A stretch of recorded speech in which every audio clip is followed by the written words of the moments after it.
Ya, selamat pagi semua. Hari ini saya mau bicara tentang perspektif beberapa episode ke depan. Nah, perspektif bicara tentang cara pandang, dan buat saya cara pandang ini sangat penting. Coba Anda lihat Yohanes pasal 6 tentang mujizat ayat yang pertama, mujizat Tuhan Yesus memberi makan 5.000 orang. Mujizat Tuhan Yesus memberi makan 5.000 orang adalah sebuah mujizat yang sangat penting, sebuah mujizat yang sangat signifikan. Dan kalau saya tidak salah, mujizat ini adalah satu di antara dua atau tiga mujizat yang dicatat dalam keempat Injil. Biasanya keempat Injil ini tidak banyak memuat sesuatu yang sama-sama gitu ya.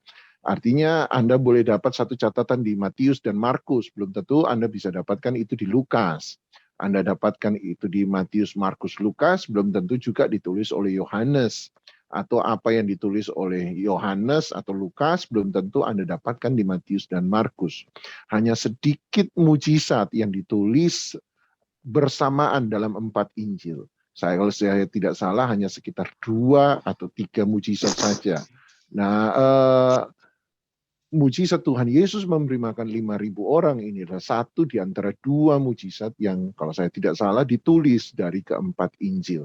Jadi mujizat ini adalah satu mujizat yang sangat penting, satu mujizat yang sangat signifikan. Markus menuliskan itu menjadi signifikan bagi kita sebab Tuhan Yesus memberi makan 5.000 orang ini tergerak dari satu hati di mana Tuhan Yesus melihat mereka seperti domba yang tidak bergembala. Mungkin Anda masih ingat kalimat itu, domba yang tidak bergembala.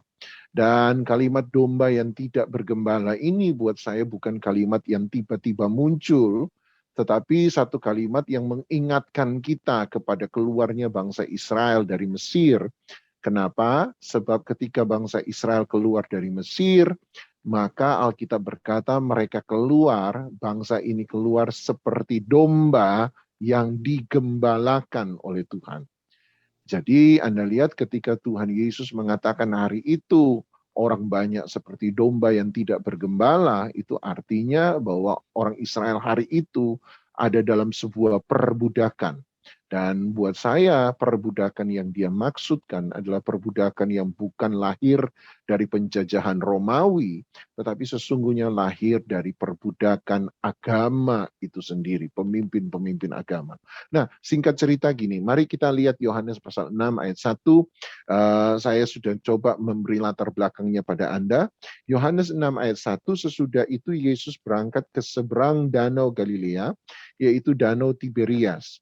Orang banyak berbondong-bondong mengikuti dia karena mereka melihat mujizat-mujizat penyembuhan yang diadakannya terhadap orang-orang sakit. Ayat 3, dan Yesus naik ke atas gunung dan duduk di situ dengan murid-muridnya.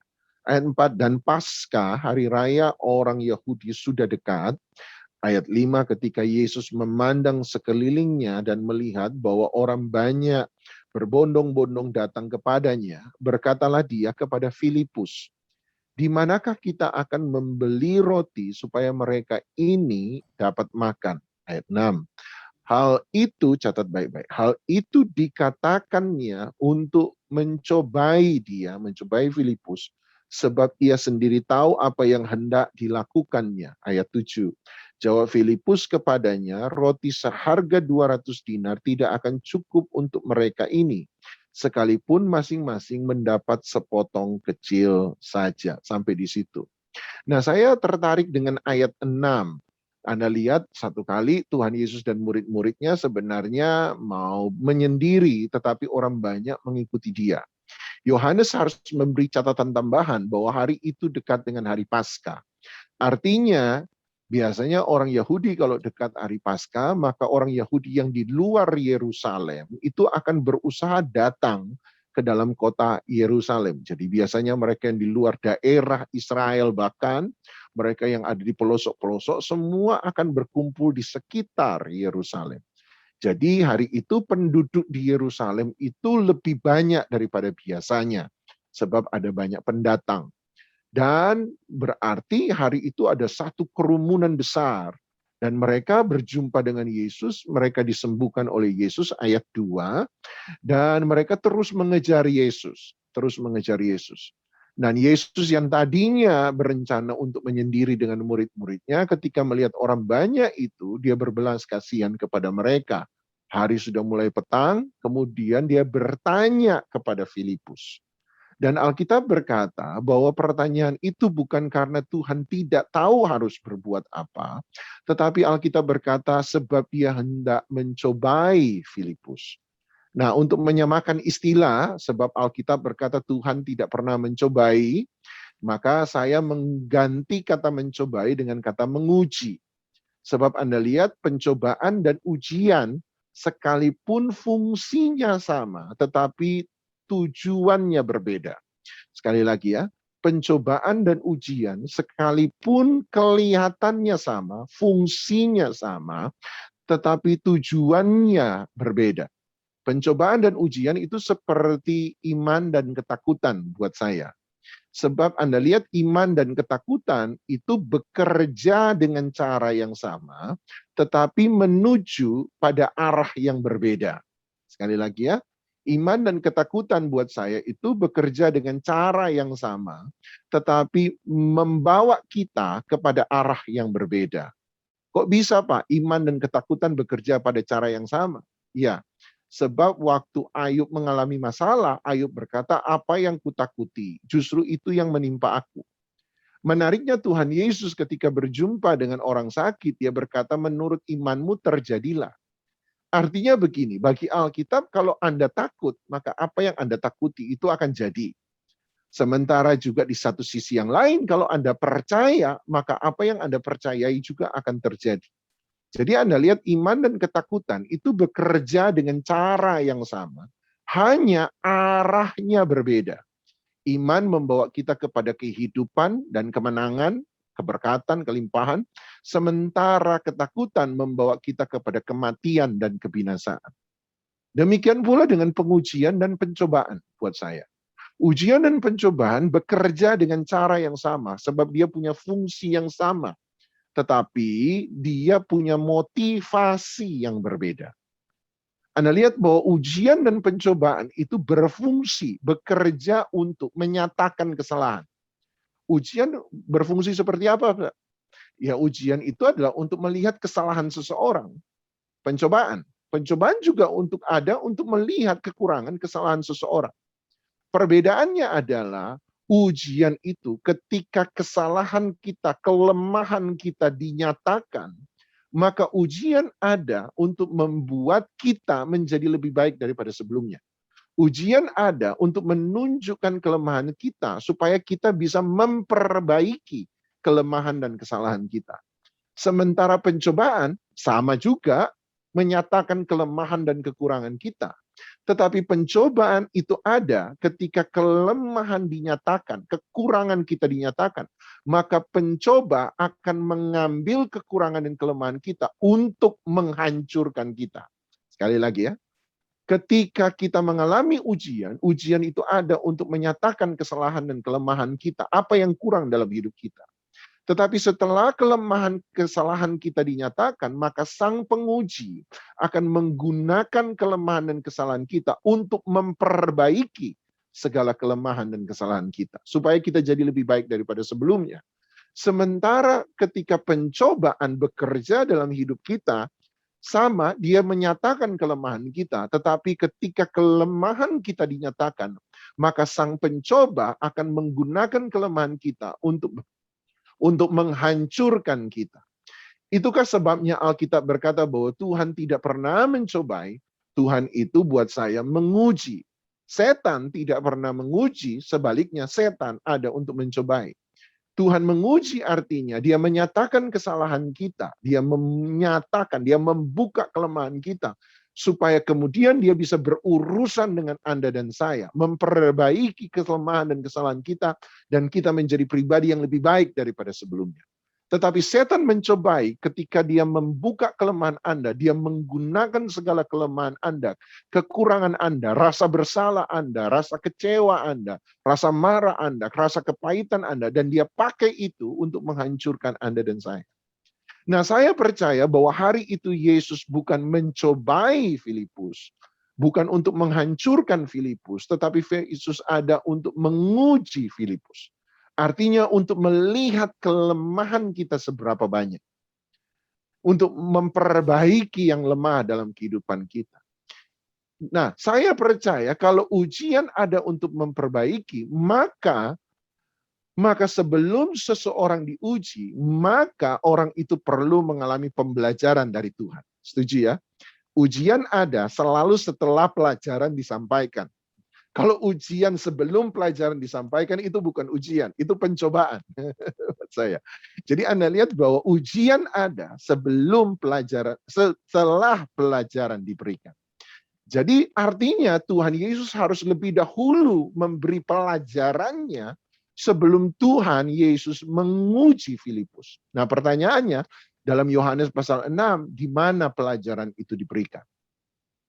Kalau Yohanes 6 ayat yang ke-6, Tuhan Yesus menguji Filipus, kalau pujian ada sebelum pelajaran, setelah pelajaran diberikan, maka kita perlu tanya dulu, kalau begitu ayat 6 ujian diberikan, berarti kapan pelajaran itu diberikan? Dan saya percaya pelajaran itu diberikan pada ayat yang kedua. Ada apa di ayat yang kedua? Ayat kedua Alkitab berkata, Yesus menyembuhkan orang sakit. Nah, buat saya Tuhan Yesus itu sederhana, sangat sederhana, Bapak Ibu. Artinya begini. Waktu ayat 2, Tuhan Yesus menyembuhkan orang sakit. Saya percaya murid-muridnya ada di situ. Artinya, murid-muridnya sendiri sudah melihat bagaimana mujizat itu terjadi. Bagaimana yang lumpuh berjalan, yang buta melihat, yang sakit disembuhkan, yang berkekurangan diberkati, bagaimana Tuhan Yesus bekerja dalam hidup seseorang. Seharusnya bagi Tuhan Yesus, kalau kamu ayat 2 sudah melihat kuasa Tuhan yang begitu besar, makanya pada ayat yang kelima ketika Tuhan Yesus bertanya pada dia bagaimana cara mereka untuk memberi makan orang banyak, maka buat saya jawaban yang Tuhan Yesus mau adalah, Filipus berkata, "Oh guru, kalau ayat 2 kita sudah melihat yang tidak mungkin jadi mungkin, yang mustahil tidak lagi mustahil, yang sakit bisa disembuhkan, berarti ayat yang kelima ketika engkau bertanya bagaimana cara memberi mereka makan, jawabannya adalah mujizat Tuhan pasti sanggup untuk bekerja di tengah-tengah kita."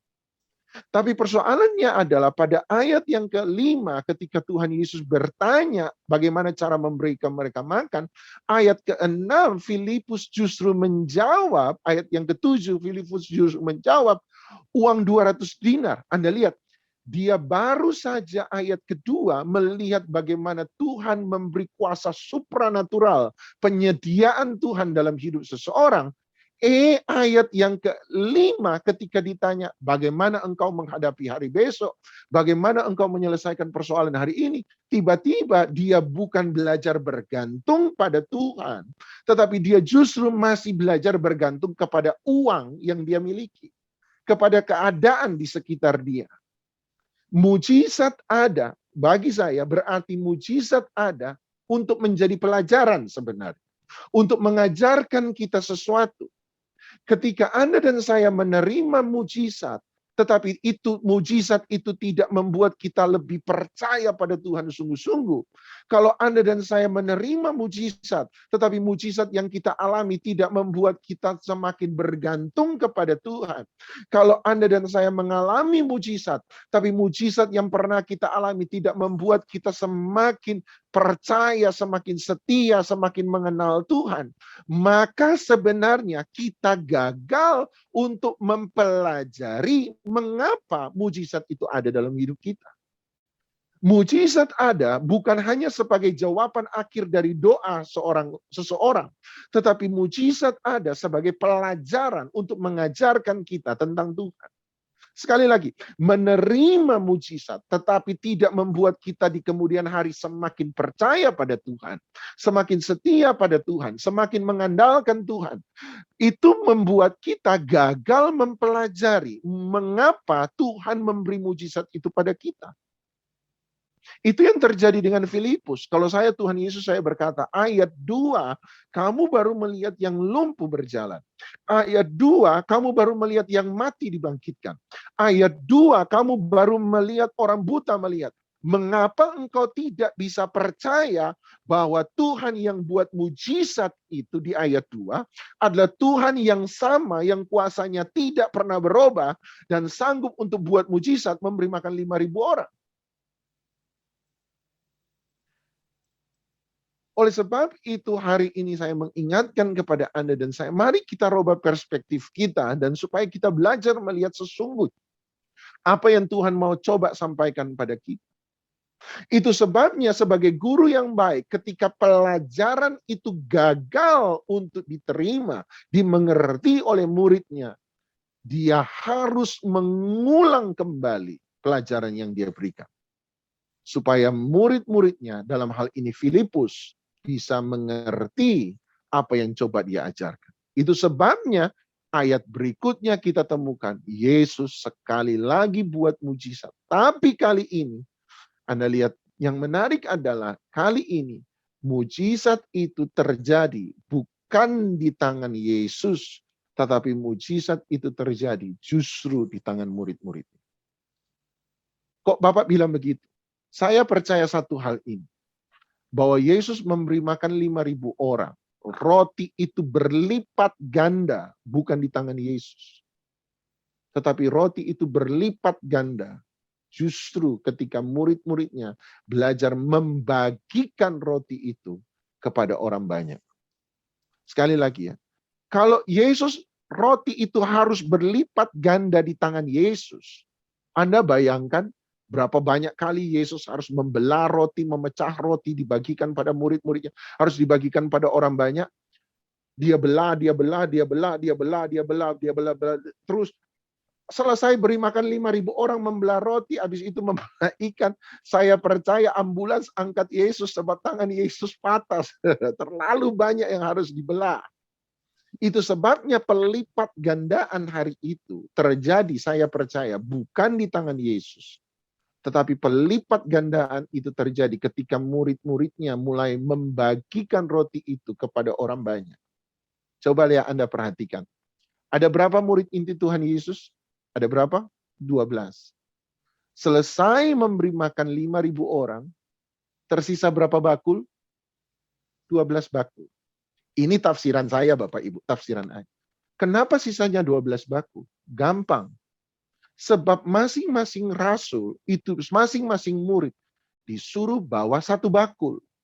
Satu bakul isinya banyak roti, Pak? Enggak. Satu bakul itu isinya satu roti. Dia ingat anak kecil itu memberi 5 roti, 2 ekor ikan. Alkitab berkata Yesus membagi roti. Jadi satu roti dibagi menjadi 2. Ini yang saya percaya.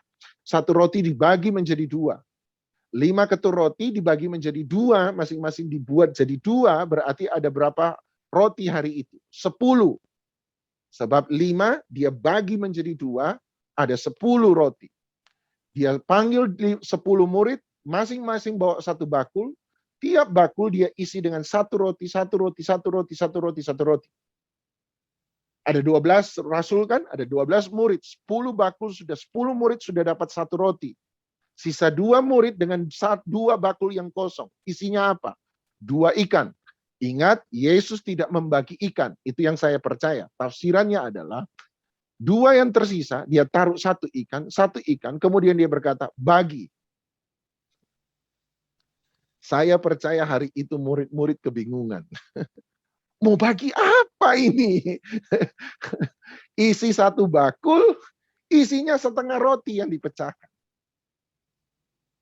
Ada satu bakul, isinya masing-masing satu ekor ikan. Ini kenapa disuruh bagi? Kasih sekali selesai. Tapi itulah murid-murid. Mereka belajar melakukan apa yang Yesus perintahkan. Dan ketika mereka bagi, ini yang saya percaya. Mereka bilang, kasih satu orang habis, orang kedua nggak dapat. Tapi ketika mereka beri satu orang satu roti, tiba-tiba di bakul ada 2 roti. Mereka beri lagi pada orang kedua, orang ketiga, tiba-tiba di bakul ada 4, ada 8, ada 16, ada 32, terus berlipat ganda. Perlipat gandaan itu terjadi bukan ketika kita menahan dari memberi. Pelipat gandaan itu terjadi justru ketika kita belajar untuk memberi. Kita belajar membagi. Saya percaya waktu saya belajar mengajar firman Tuhan, semakin banyak saya mengajar firman Tuhan, pengetahuan saya bukan makin berkurang, tetapi semakin banyak saya mengajar firman Tuhan, membagi firman Tuhan. Anda coba tebak, pengetahuan saya berlipat ganda. Semakin banyak kita memberi dari hidup kita, kehidupan kita, untuk orang lain, bagi kemuliaan Tuhan. Kita menemukan bahwa apa yang kita miliki bukan semakin kecil, tapi apa yang kita miliki semakin berlipat ganda dan berlipat ganda. Sehingga kita bisa menjadi berkat bagi banyak orang, semakin efektif. Saya berdoa bahwa hari ini, bahwa pelipat gandaan itu mulai terjadi dalam kehidupan kita. Belajar sesuatu. Setiap pengalaman masa lalu ada untuk mengajarkan kita bahwa Tuhan tidak pernah berubah dulu, sekarang, dan sampai selama-lamanya. Dia tetap masih Tuhan yang sama. Tuhan yang buat mujizat. Tuhan yang melakukan segala perkara. Yang menghalangi mujizat itu terjadi. Satu hal. Sebab kita lebih bergantung pada apa yang kita miliki. Kita bergantung pada 200 dinar kita. Kekayaan kita. Kita bergantung pada kepemilikan kita. Kita bergantung pada hal-hal yang kita punya. Kekuasaan kita. Hari ini belajar untuk satu hal. Belajar meletakkan semua itu di kaki Tuhan. Dan belajar mempercayai bahwa Yesus lebih besar daripada segala sesuatu. Yesus lebih besar dari segala sesuatu. Coba Anda perhatikan waktu Yesus membagi roti. Alkitab berkata dalam Yohanes 6 tidak kelihatan. Tetapi kalau Anda pergi ke Markus, sebelum dia memberi roti pada murid-muridnya, Alkitab berkata, Yesus menengadahkan kepalanya ke atas dan mengucap syukur. Garis bawahi mengucap syukur. Mari siapkan roti dan anggur Anda. Izinkan saya bicara tentang mengucap syukur sebentar. Sebab Yesus ketika di perjamuan makan malam terakhir sebelum dia membagi roti dan anggur kepada murid-muridnya, dia melakukan hal yang sama. Dia menengadahkan kepala ke atas dan mengucap syukur. Mari renungkan tentang mengucap syukur sebentar. Kapan saya bisa mengucap syukur? Kapan saya takut? Kapan saya bisa mengucap syukur? Saya belajar dalam hidup. Saya akan bisa mengucap syukur, saya tidak akan ada dalam ketakutan apabila saya bisa melihat bahwa apa yang saya miliki jauh lebih besar dari apa yang saya butuhkan. Sekali lagi, saya bisa mengucap syukur, saya tidak akan khawatir dan takut apabila saya bisa melihat bahwa apa yang saya miliki jauh lebih besar daripada apa yang saya butuhkan. Sam bisa, dia sanggup. Dia sanggup. Anda lihat Bapak Ibu, kalau saya punya utang 20 juta yang saya harus bayar hari ini misalnya. Saya punya hutang 20 juta, saya harus bayar hari ini. Tetapi seluruh tabungan saya punya 30 juta. Menurut Anda saya akan takut? Enggak. Kenapa enggak takut? Sebab apa yang saya miliki, 30 juta, jauh lebih besar dari apa yang saya butuhkan, 20 juta. Itu sebabnya saya tidak akan takut. Tapi mari kita balik. Seandainya saya harus bayar hari ini hutang saya 30 juta pada seseorang. Tetapi setelah totalan semua yang saya miliki cuma 20 juta. Menurut Anda, apa yang akan terjadi pada saya? Takut? Ya. Kenapa saya takut? Sebab apa yang saya butuhkan, 30 juta, lebih besar daripada apa yang saya miliki, 20 juta. Artinya saya hanya bisa mengucap syukur ketika saya bisa melihat bahwa apa yang saya miliki jauh lebih besar daripada apa yang saya butuhkan. Kalau saya melihat apa yang saya butuhkan lebih besar dari apa yang saya miliki, kebalikannya, saya akan takut. Yesus mengucap syukur walaupun hanya punya 5 ketur roti 2 ekor ikan. Sementara masalah yang dia butuhkan harus memberi makan 5.000 orang. Tetapi hari itu dia melakukan satu hal, dia menengadahkan kepala ke atas. Kenapa dia menengadahkan kepala ke atas? Sebab dia tahu satu hal, walaupun di tangan hanya 5 ketur roti 2 ekor ikan, tidak akan pernah cukup untuk memenuhi kebutuhan memberi makan 5.000 orang. Tapi hari itu dia menengadahkan kepala ke atas sebab dia tahu satu hal. Selama dia punya Bapa di sorga, itu lebih dari cukup.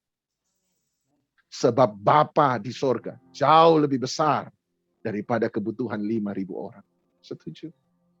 Hari itu dia tahu satu hal, walaupun dia tidak punya banyak, tapi waktu dia lihat Tuhan masih dia miliki. Selama masih ada Tuhan dalam dia, selama masih ada Tuhan dalam kita, sama seperti Yesus belajar untuk melihat perspektif harus benar. Bahwa Tuhan di dalam Anda dan saya jauh lebih besar daripada semua yang Anda miliki. Kalau Anda bisa melihat itu, Anda akan mengucap syukur. Tapi kalau Anda melihat bahwa masalah lebih besar daripada Tuhan dalam Anda, kalau Anda melihat bahwa kekecewaan, kemarahan Anda lebih besar daripada Tuhan dalam Anda, kalau Anda melihat bahwa kepahitan Anda, ketakutan Anda lebih besar daripada Tuhan dalam Anda, maka Anda akan hidup dalam ketakutan. Tapi kalau Anda bisa melihat bahwa Tuhan lebih besar daripada segala sesuatu, Anda dan saya akan hidup dalam ucapan syukur. Itu yang Yesus lakukan. Dia mengucap syukur. Kenapa? Sebab tubuh dan darah Yesus di dalam kita lebih besar daripada segala sesuatu.